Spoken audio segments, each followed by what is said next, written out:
Yung unang-unang pagkakataong yon marahil ay isa sa masayang pagkakataon. Hindi ba? Lalo na yung magpakilala sa iyo ang Diyos kung sino siya, tapos ipakita niya sa iyo kung ano ang iyong kalagayan bilang makasalanan. Tapos makita mo na lahat ito hindi kakarapat-dapat dahil biyaya lang ng Diyos. Mahirap makalimutan ang ganoong pagkakataon, lalo na habang ikaw ay tumatagal na kumikilala sa Panginoon. Wala na marahil mas higit pa doon, dahil tayo ay mga bagong nilalang na kay Kristo. At yan ang marahil isang common denominator, isa sa marahil pagkakahawig ng mga totoong kinikilos ng Diyos. Nagiging mahalaga sa kanila yung karanasan na makilala ang Diyos. Ganon din po kapag tiningnan natin sa Biblia at sa kasaysayan, lahat ng mga kinikilos ng Panginoon nagkaroon ng malaking pagbabago sa buhay nila. Kung maalala nyo ang mga apostol, kung paano sila unang tinawag ng Panginoon at handa silang iwanan ng lahat. Paglipas ng tatlong taon o 3 kalahating taon marahil, nagkaroon sila ng pangamba, lalo na nung namatay ang Panginoon. Pero pagkatapos nun, binigyan sila muli ng Diyos ng tapang. In fact, on the day of Pentecost, Peter preached boldly, and the Bible says about 5,000 souls were saved. At sabi noon, after that, sabi sa Acts 17:6, kahit ang mga kalaban ng mga anak ng Diyos, ang kanilang observation, they turned the world upside down. Para bang nagbago ang lahat at napakalaki ng kanilang influence in the society. I don't know about you, but when it comes to you personally, gaano katagal ka na bang kumikilala sa Panginoon? Or I may say sa iba, gaano katagal ka nang humahanap sa Kanya? Paglipas ng maraming taon, andun pa ba yung alab na binibigay ng Panginoon sa atin, sa ating puso? Andun pa ba yung init sa ating damdamin para tayo ay totoong magpatuloy na maglingkod sa Panginoon? Now, our message for this morning is entitled, Renewing Our Passion for God. Ang pagpapanumbalik ng ating sigasig para sa Diyos. Because whether you like it or not, as a Christian, dumarating ang panahon, you're not okay.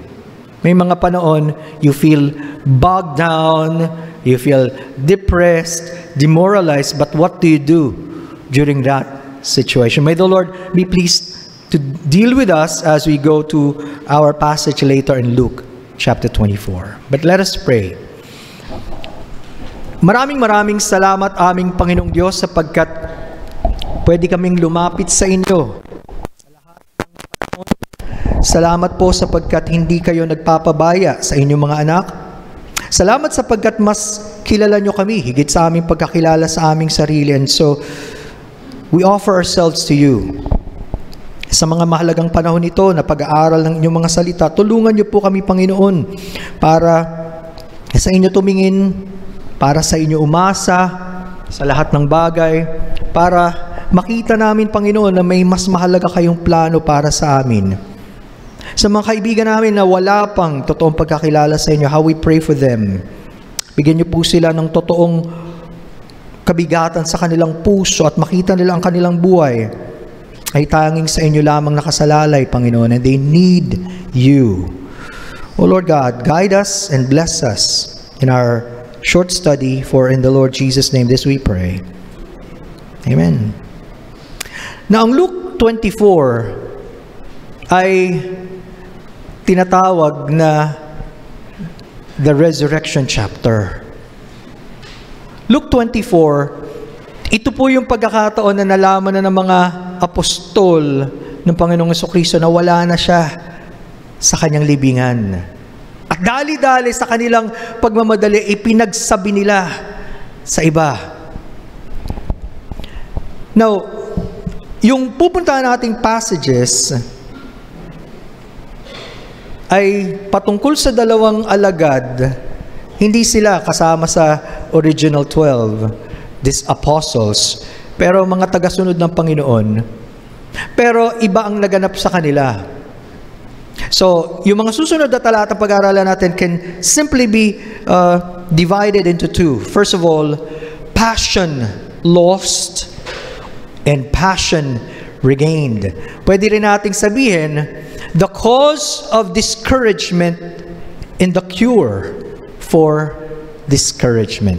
Tingnan natin yung una as we go to the first one. Passion lost or the cause of discouragement. Ang kawalan ng siga-sigaw ang dahilan ng panlulumo.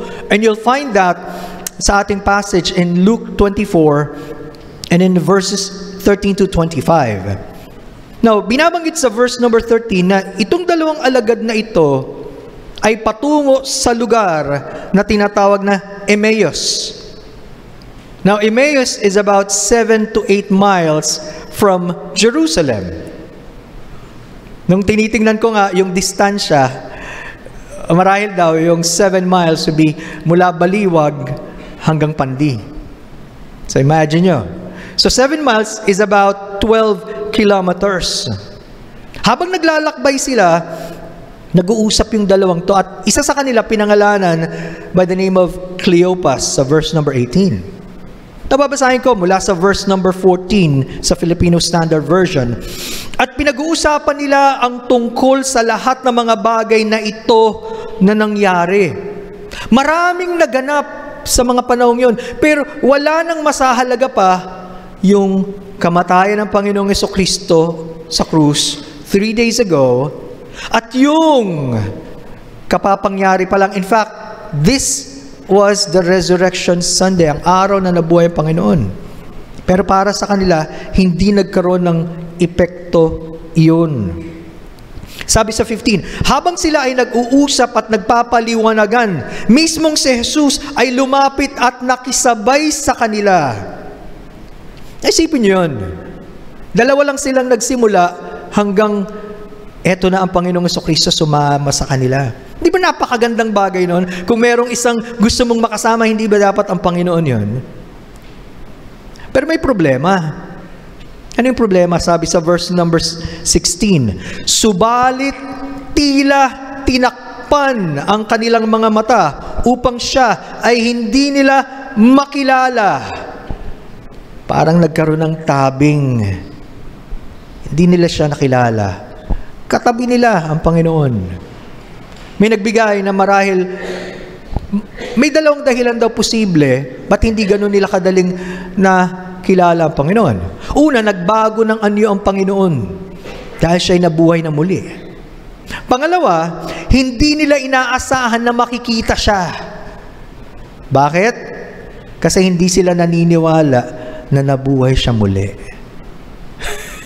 Kaya wala sa hinagap sa kanila na siya na yun. Pero sabi rin ni John Gill, posible din daw, isang dahilan, malungkot kasi sila eh. At dahil malungkot sila, sila ay nakatungo. Nakatingin sila sa ibaba. Kaya siguro kung tinitingnan nila, hindi nila masyadong tinitigan siya. It's possible, pero hindi siya nakalagay. Pero isang bagay ang tiyak, ito ay gawa ng Diyos. Ang Diyos ang may plano para turuan sila ng isang mahalagang leksyon. Kasi sabi doon, subalit tila tinakpan ang kanilang mga mata. Hindi agad-agad inalis ng Panginoon yon hanggang maranasan nila ang kanyang presensya. Para sa atin ngayon, let me ask, ano ba yung mga blinders o yung nagtatakip sa ating mata na nagiging dahilan para hindi natin makita at mamangha, hindi tayo mamangha sa kadakilaan ng ating Panginoong Jesucristo sa kanyang kalwalatian? Marahil, kung ang tingin mo sa kanya ay ordinaryo, meron isa sa dalawang bagay yan. Either hindi mo siya pa nakikilala bilang Panginoon ng buhay mo at tagapagligtas, o kung Kristiyano ka, may tumatakip sa iyong mga mata at napakaraming mga bagay ang pwedeng maghadlang sa atin dyan. Pero ano ba yon para sa'yo? Kailangan tayong siyasatin ng Panginoon. Kung hindi, pwedeng kumikilos siya sa'yo, pwedeng nangungusap siya sa'yo, pwedeng may ginagawa siya sa buhay mo, pero hindi mo siya papansinin. Dahil ordinaryo lang siya para sa'yo. In fact, sa dami ng mga tao, pag ang Panginoon ang pinag-usapan, hindi siya ang pinakamahalaga sa buhay nila. May mga tumatakip. Now, we can learn so many things from these passages. Huwag ka magpatuloy sa takbo ng buhay mo na ganun lang. Gigising ka, gagawin mo yung dapat mong gawin, naging masipag ka, matatapos ang araw mo, ganun na. Wag mong hayaang ganun lang na nagpapatuloy. Alam nyo nangyari kay Saulo, later on to be called as the Apostle Paul. Habang galit na galit siya sa mga Kristiyano, pinag-uusig niya, dahil hindi siya naniniwala kay Jesus, kinatagpo siya ng Panginoon. At nung kinatagpo siya ng Panginoon, wala nang naging pareho, nagbago ang lahat. At naging masigasig siya para sa Panginoon. Imposibleng makilala mo at totoong kumilos ang Diyos nang walang nagbago sa buhay mo. Now, gusto ng Panginoon na mas alamin pa yung nasa isip at puso niya. Alam na niya eh, pero gusto niyang manggaling sa kanila. Sabi sa 17, nagtanong si Jesus sa kanila, ano ba ang pinag-uusapan ninyo habang kayo naglalakad? At tumigil silang bakas ang kalungkutan sa mukha. Alam na ng Panginoon, gusto niyang sa kanila manggaling. Pero nung tinanong ng Panginoon yun, nagulat tong dalawang naglalakad na ito. In fact, si Cleopas, tinanong niya ang Panginoon, ikaw na lang ba ang dayuhang dumating dito sa lugar na to at hindi mo nalalaman ang mga nangyari? Pinag-uusapan yan. It was the talk of the town. Pinakamalaking event na nangyari, yung pagkamatay ng Panginoon. Tapos hindi mo alam, saan lugar ka nang galing? Parang gano'n di ba? Sang planeta ka ba nang galing? Hindi mo alam. Gulat na gulat sila. Pero again, gusto lang ng Panginoon maglahad sila. Magkwento pa sila. Kaya sabi sa 19, sinabi niya sa kanila, anong mga bagay? Sumagot sila, ang mga tungkol kay Jesus na taga Nazareth, isang propetang makapangyarihan sa gawa at sa salita, sa harap ng Diyos at ng buong sambayanan. Jesus of Nazareth. Kailangan specific. At yun ang title na ibinigay sa kanya, sapagkat yun na naging bayan niya, yung Nazareth. Si Jesus na taga Nazareth. Dahil sa panahong yun, yung pangalang Jesus, napaka-common. Napakaraming may pangalang Jesus. Kaya kailangan tiyakin, siya yun. Na maganda naman ang paglalarawan ng dalawang alagad na ito patungkol sa kanya. Ano bang larawan nila? Sabi na, si Jesus na taga Nazareth, isang propetang makapangyarihan sa gawa at sa salita, sa harap ng Diyos at ng buong sambayanan. May katotohanan naman. Siya ang sinabi ni Moises na propeta na darating. At bilang propeta, tagapagsalita ng Diyos. Totoo, gumawa siya ng maraming himala at nagsalita siya ng maraming makapangyarihang salita. May katotohanan. Pero may problema. Pwedeng sa kanilang kaisipan, isa lang siya sa mga propeta. Oo, dapat siyang igalang bilang propeta, pero isa lang siya sa mga Old Testament prophets. Di ba may mga nagsasabi rin ganyan? Tinatawag pa nga nila si Jesus, Panginoong Hesus Kristo, pero tao lang siya. Ba't mo tatawagin Panginoon kung tao lang? Di ba? Maraming ganun. Mababa ang pagtingin nila sa Panginoong Hesus Kristo. Parang kapantay lang ni Moses, ni Elijah, ni Jeremiah. At dun sila nagkaroon ng malaking problema. Hindi common naniniwala ka kay Jesus ay totoo na ang paniniwala mo sa Kanya. In fact, kung natatandaan nyo yung tinatawag na transfiguration, yung nagpalit ng anyo ang Panginoong Jesucristo, nagliwanag siya. In Matthew 17, pinakilala ng Ama na, "This is my beloved Son, in whom I am well pleased." Siyang sinisinta kong anak. Siya yung kaisa-isang anak ng Diyos eh. Nalulugod ako sa Kanya. Siya ang inyong pakinggan. Hindi siya katulad ni Moses, hindi siya katulad ni Elijah. Although Moses represented the law and Elijah represented the prophets, hindi siya katulad at walang katulad ng Panginoon sa mga tao. Hebrews 1:1-3 would declare that ang Diyos ay nangusap sa unang panahon sa pamamagitan ng mga propeta, pero sa mga huling araw, nangungusap siya sa pamamagitan ng kanyang anak. At sino ang anak ng Diyos? Sabi sa verse number 3, ang anak, ang maningning na sinag ng kalwalatian ng Diyos at tunay na larawan ng kanyang kalikasan bilang Diyos. Kaya hindi siya basta-basta, hindi siya wala lang. Siya ang Diyos na nagkatawang tao. Walang katulad. Hindi mo siya pwedeng itrato ng wala lang. Now, tinuloy nila ang pagkukwento. Siyempre, gusto nilang ilahad eh. Ano ba mga nangyari? Sabi sa 22-21, ibinigay siya ng aming mga punong pari at ng mga pinuno upang hatulan ng kamatayan at ipako sa krus. Pasinin niyo yung pagpapakumbaba ng Panginoong Jesucristo. Sabi niya, walang kukuha ng aking buhay, kusa ko itong ibibigay. Hindi siya pwedeng hulihin ng kahit sino kung hindi siya ang nagbigay ng pagkakataon. Nakuha nyo?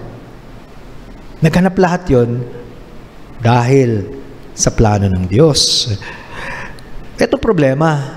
Dahil sa kanilang maling pagtanaw sa Panginoon, sabi sa 21, subalit umasa sana kaming siya ang tutubos sa Israel.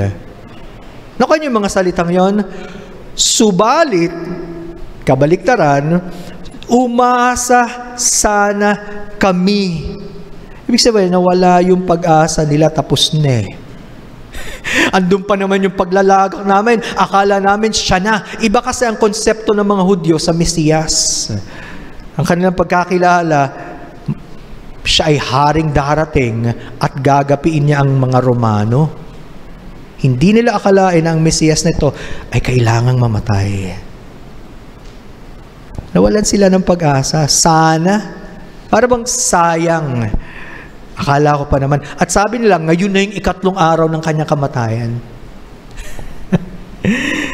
Alam nyo, iyon ang problema kapag ang isang tao, hindi niya nakilala ng totoo ang Panginoong Jesucristo. Oo, may alam ka sa Kanya, may narinig ka patungkol sa Kanya, pero hindi mo siya totoong nakilala bilang Diyos na nagkatawang tao, bilang tunay na tagapagligtas at Panginoon, kulang pa rin.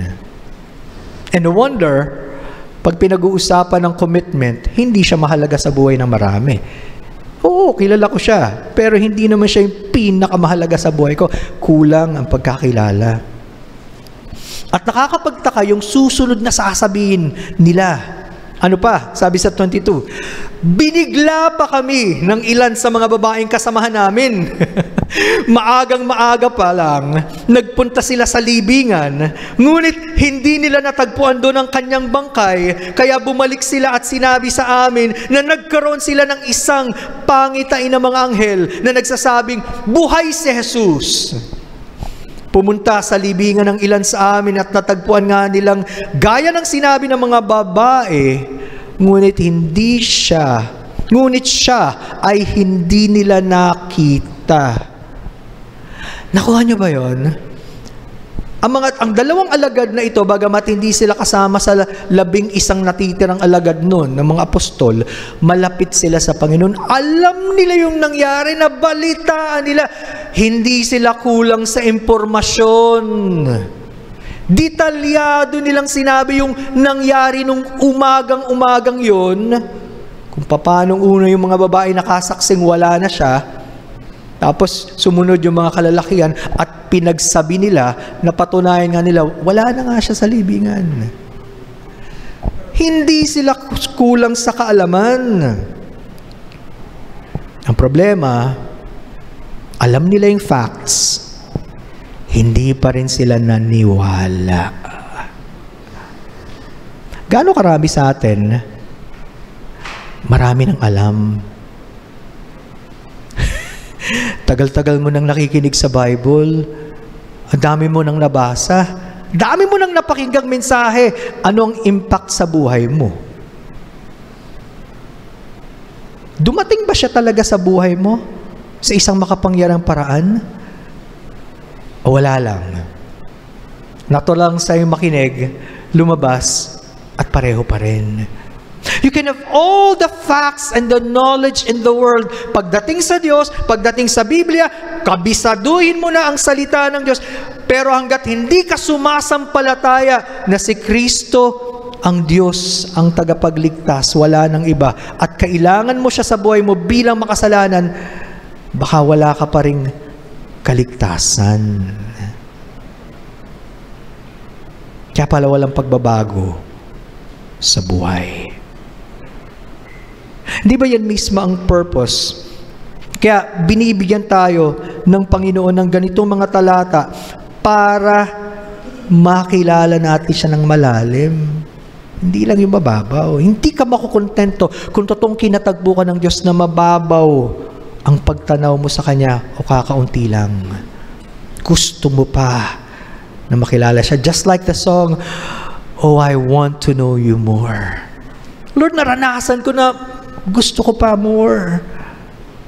Masarap, Panginoon. Kung di mo siya naranasan, hindi mo siya gugustuhin. Sapagkat naaaliw ka sa maraming bagay. Tama? Alam nyo, tinuloy ng Panginoon. At dito natin makikita, hindi nakakapagtaka, sa dami ng alam nila,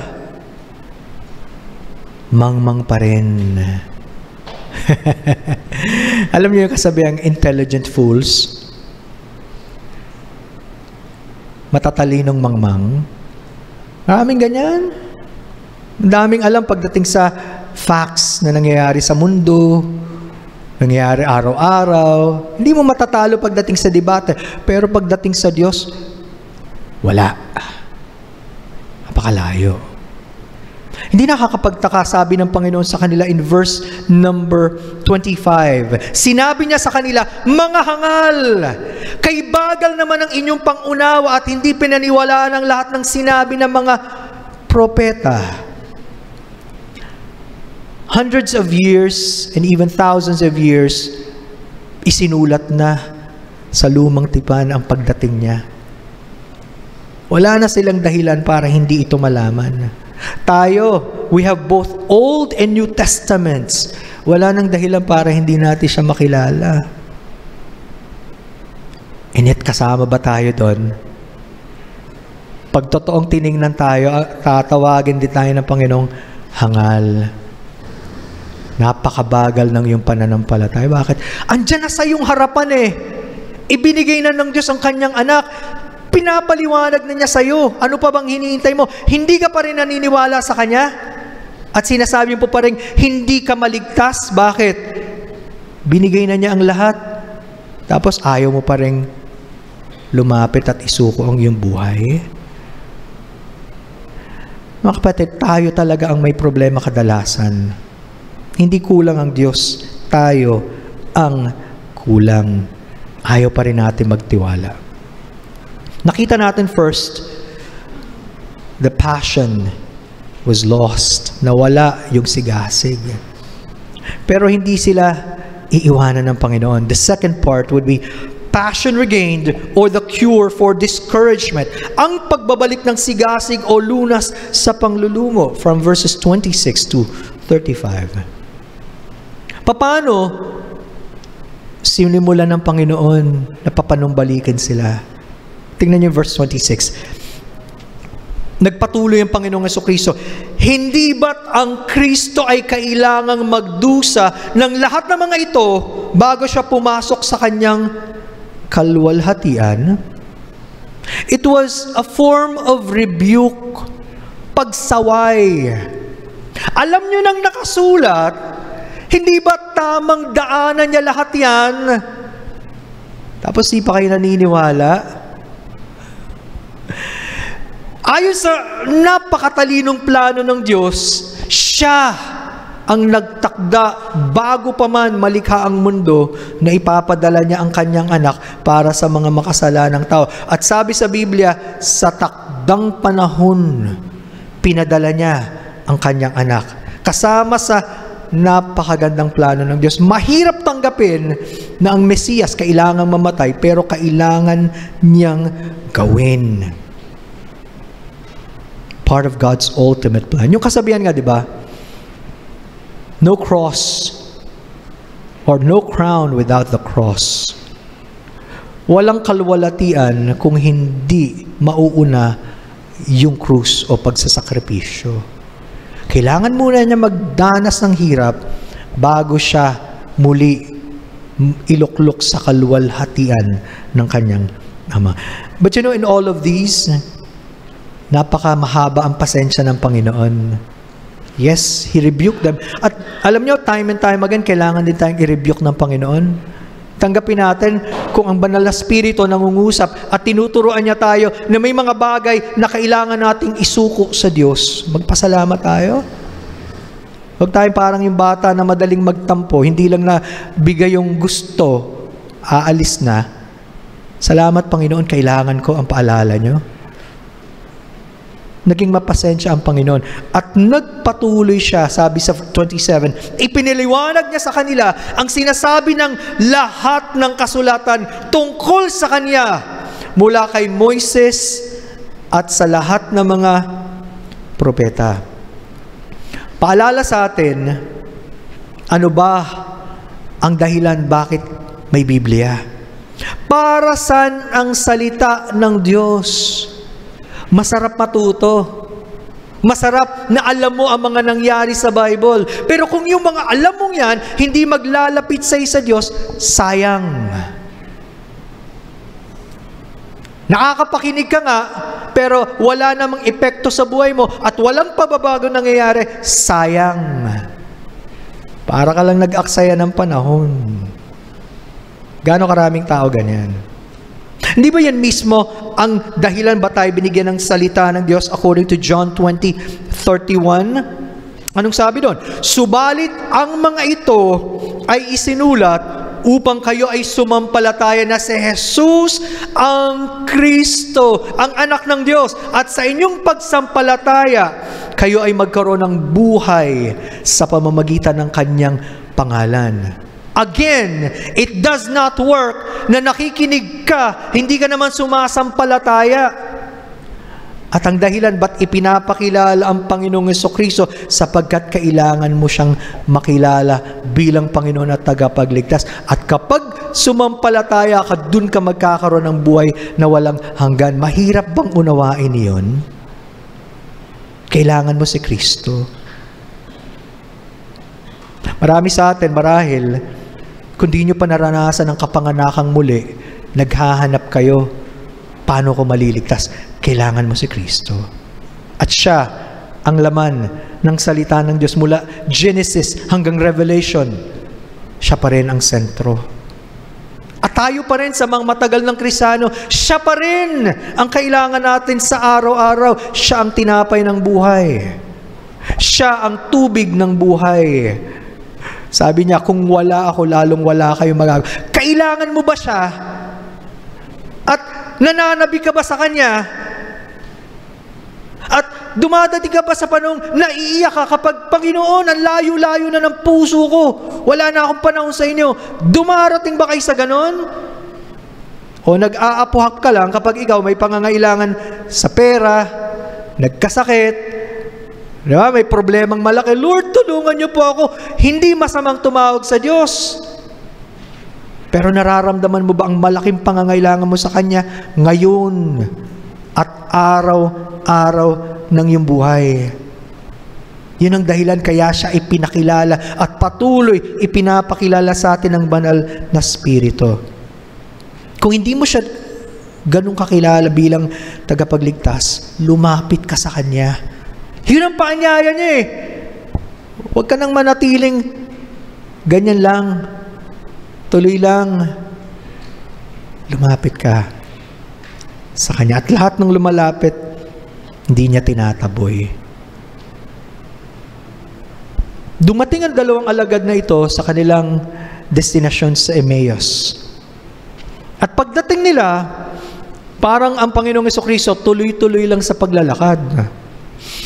Kaya, nagtingin na siguro sila at sinabi lang, nakiusap sila, pwede bang dito na kayo muna, tumuloy?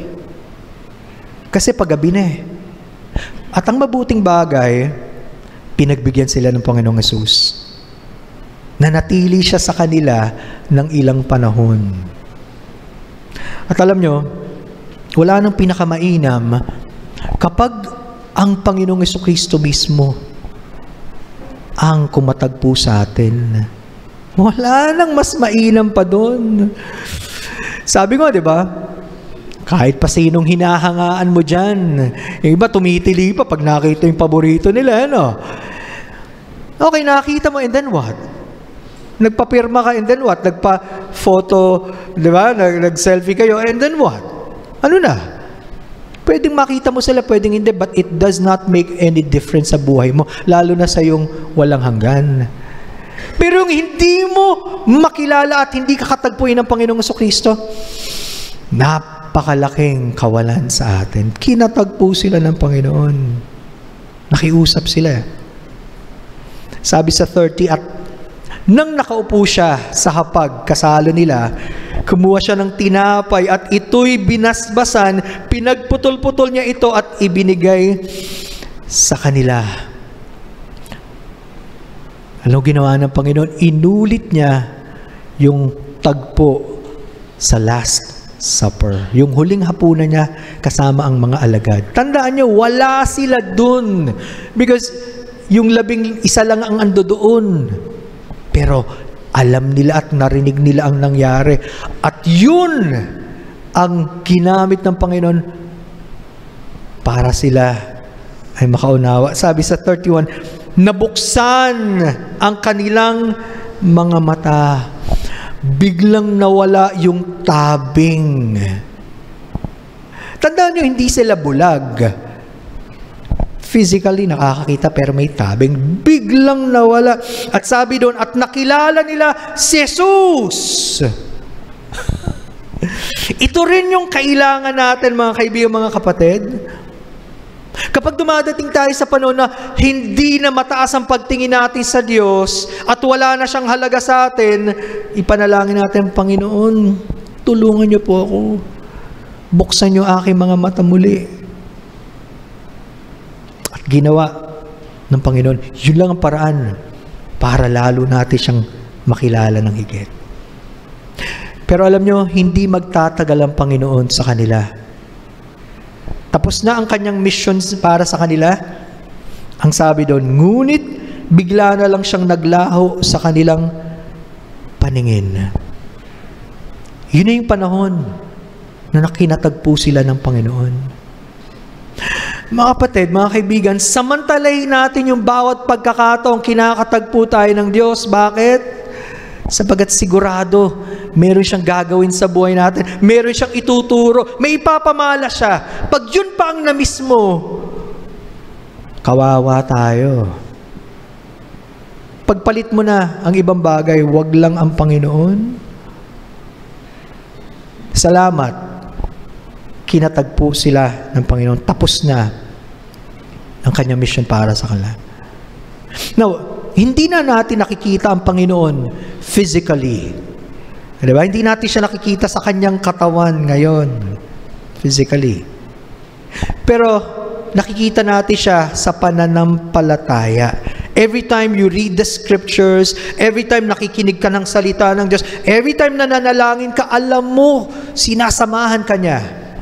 It is only by faith. At diba ang Panginoon din nagsabi, kung may 2 o 3 na nagtitipon sa aking pangalan, nasaan siya? Sa kanilang kalagitnaan.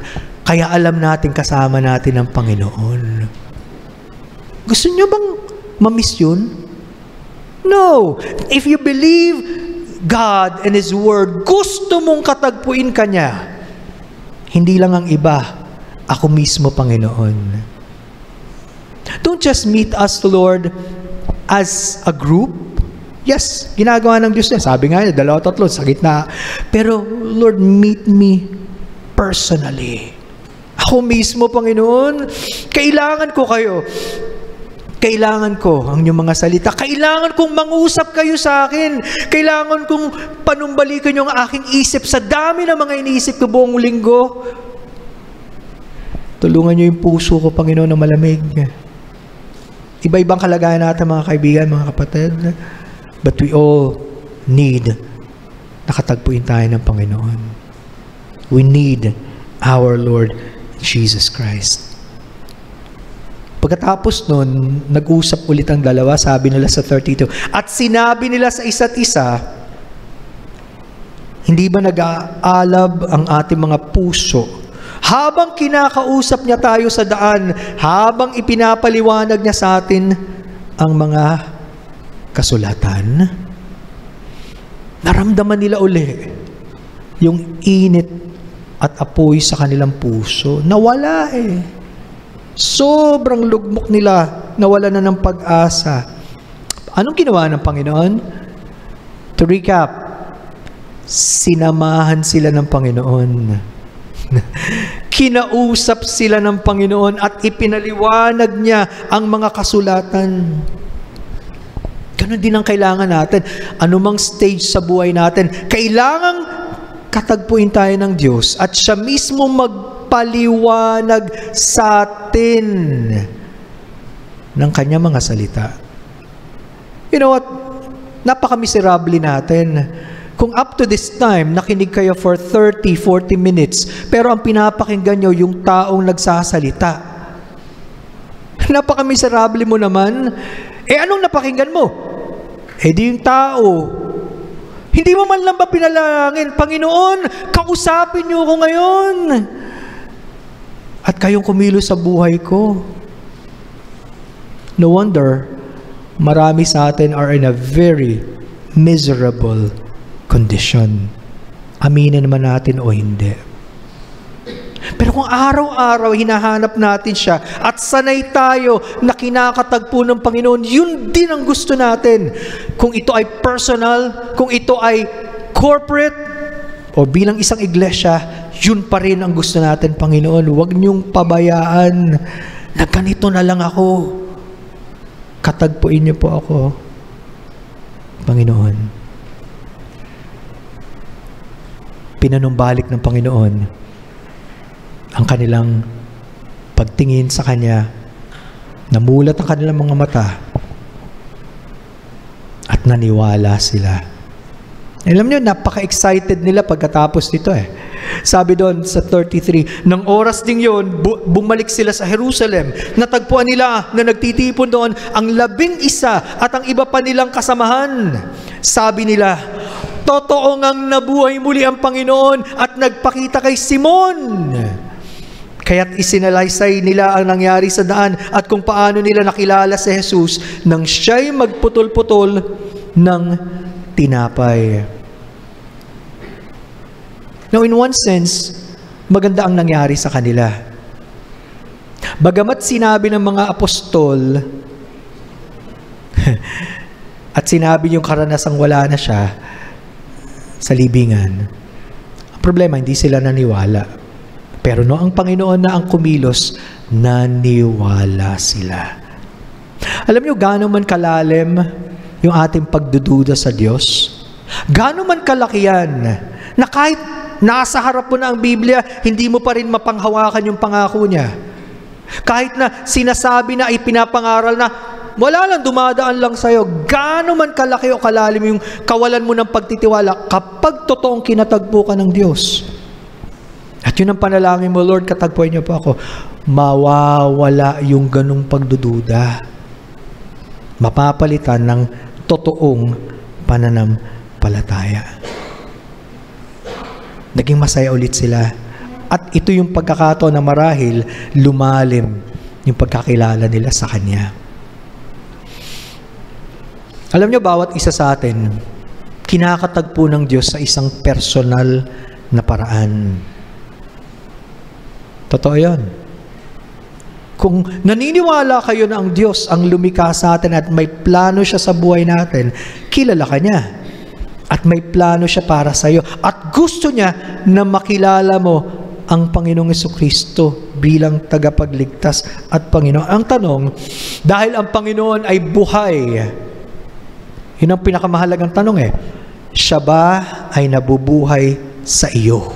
Personal.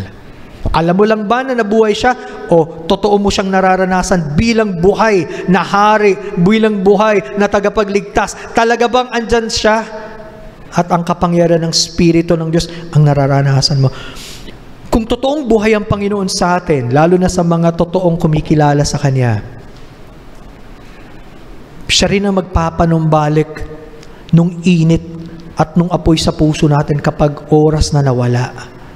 Siya rin magsasabi sa atin kapag may kakulangan sa buhay natin dahil hindi na tayo lumalapit sa Kanya.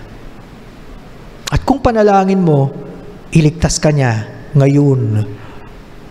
Siya ay dakilang tagapagligtas. Kaya kanyang iligtas gaano man kalalim o kalawak ang iyong kasalanan. Kahit gaano karumihan, sasabihin nyo nga, hindi nyo naman alam ang nakaraan ko, alam ng Diyos. At walang kasalanan na hindi niya kayang patawarin. Kahit nga daw yung mapulang kasalanan, pwede niyang gawing napakaputi. Gaya ng niebe. Naranasan mo na ba siya talaga sa buhay mo? Nawa ito yung maging panalangin natin. Lord, tulungan niyo po ako. Diba, just like the prayer in Psalm 119:18, open thou mine eyes, that I may behold wondrous things out of thy law. Panginoon, kayo magbukas ng aking mata, ng aking puso, ng aking isip sa inyo. Kailangan ko kayo. Tulungan niyo po ako. Iligtas niyo po ako. At pag yan ang panalangin mo, it does not matter. Bata ka man, teenager ka man, middle age o mas matanda ka man, hindi pinag-uusapan.